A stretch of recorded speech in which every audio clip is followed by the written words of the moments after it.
do I have a story for you guys.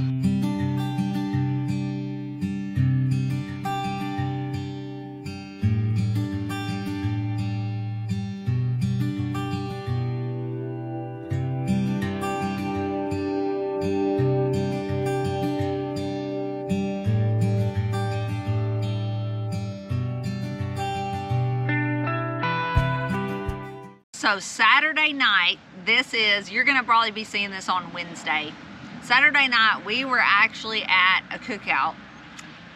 Get a phone call, it's right about dark, that says actually it was a text. It said, you have a cow out on the highway in front of your house. Well, those few little words spark fear and anxiety in our heart. We've had them several times in the past, and you probably will too if you raise cows or animals for that matter for very long.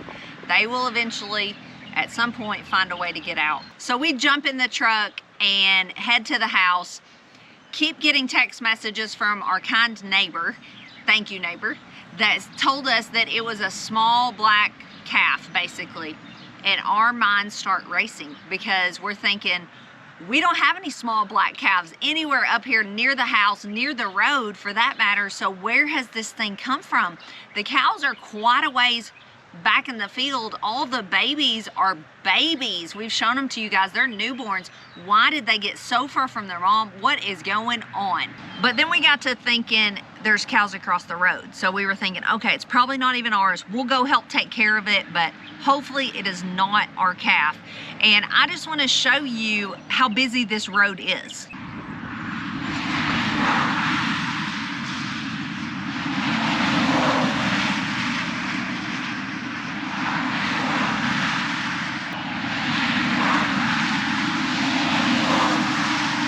So you can see our road is no joke. Animals don't last long.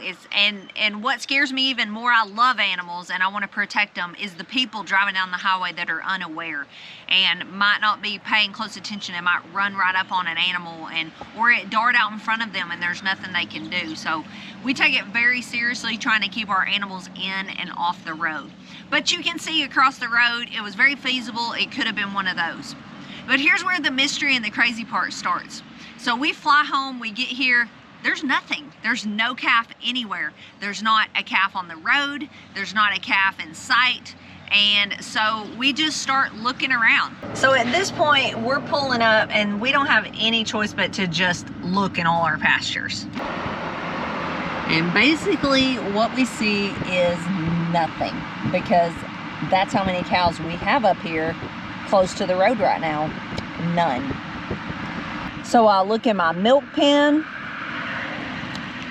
and the only ones there are the ones that are supposed to be there.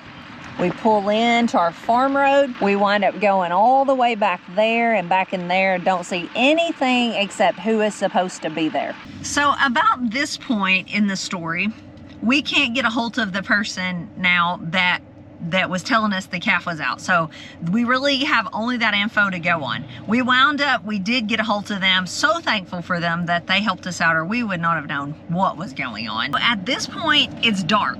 So now we're looking for a calf we can't find. We don't even know if it's ours, and it's dark outside.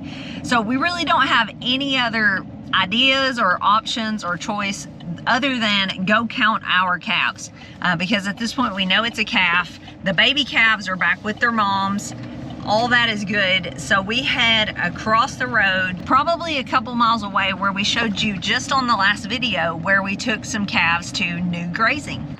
So our first stop is where we put the heifers. And if you remember, I told you on the end of that video, we had 26 heifers and 20 steers.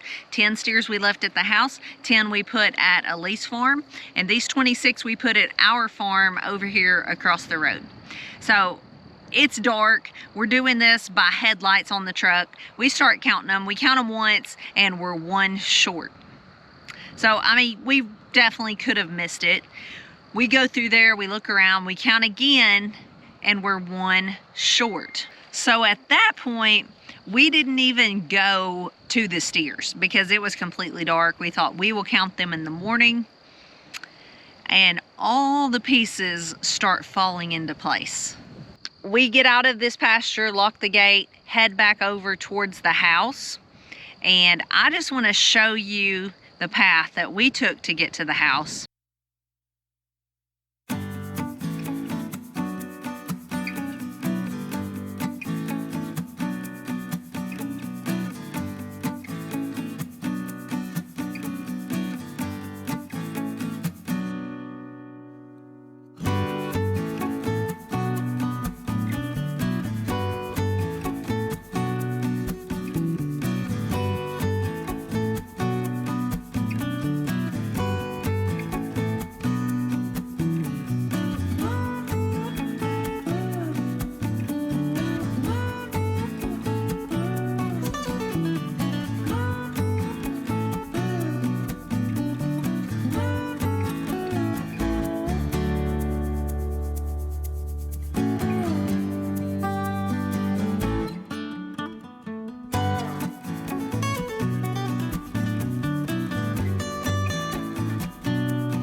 There's lots of things in between that could have made a more difficult path, which I'm kind of thinking, as you're going to see this story unfold, I'm not totally convinced that this calf took the road, because we know all these people over here and we never got a call, only one text, and that was after a long journey for this calf.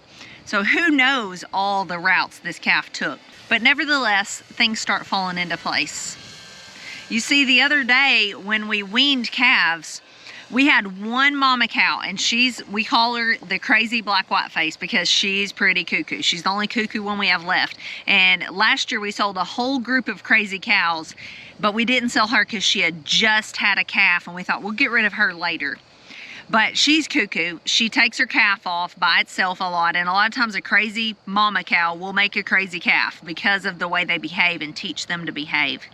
And so it's just been time for a long time to wean this calf. And when we wean calves, we put them up in a secure place like a corral or something for a while, and then they get let out into a pasture. Time to get weaned from mom and realize I can eat on my own, I'm gonna be okay. But the opportunity just presented itself the other day. The calf was standing there right next to the wire that we were using to funnel all the calves to the corral the other day so we could sort them. And I looked at Ben and I said, let's pick the wire up and let's just take it over its back, and then it will be in with this group. And lo and behold, it worked. And we worked that little heifer calf in with these calves and brought her over here. And that was our mistake. So I think you can see where this is headed. This little heifer not only got out of this pen, traveled all the way home. Our cows are not up by the house anymore. They've moved back a ways, got back in our land, and then traveled through some more pastures and paddocks to get back to her mom, and she made it. When we got back to the house, we found her, and one hot wire was between her and her mom. That was the only thing stopping her. And we thought, you know what, girl, you have tried so hard today. We let her back in because she was borderline. She was 6 months. We don't like to wean any younger than that. We actually push it a little further because there's still plenty of time before the mom's gonna calve again. And we thought, you know what, she can make one more round with her mom, and when they work back up to the corral, we'll wean her then. I think she's earned it at this point. She had probably not eaten or drank anything in hours on her journey, and it was late and we were tired, and that's what we did. So that's where she is today, and this is where she ended up, right back with mom. So cows know their baby's calf call, and calves know their mama's call as well. So I'm sure that helped them find each other. The calf did most of the finding, maybe smell. I have no idea how this calf made this long journey and wound up right where she wanted to go, because she had never been to that pasture before. She didn't know her way. She just found her way. So while it didn't pan out the way we had planned for it to go, I thought it was a pretty cool story. She did find her way home and back exactly where she knew she belonged. So we will have to wean her in the future, But for now, she's gonna get to stay with her mom a bit longer.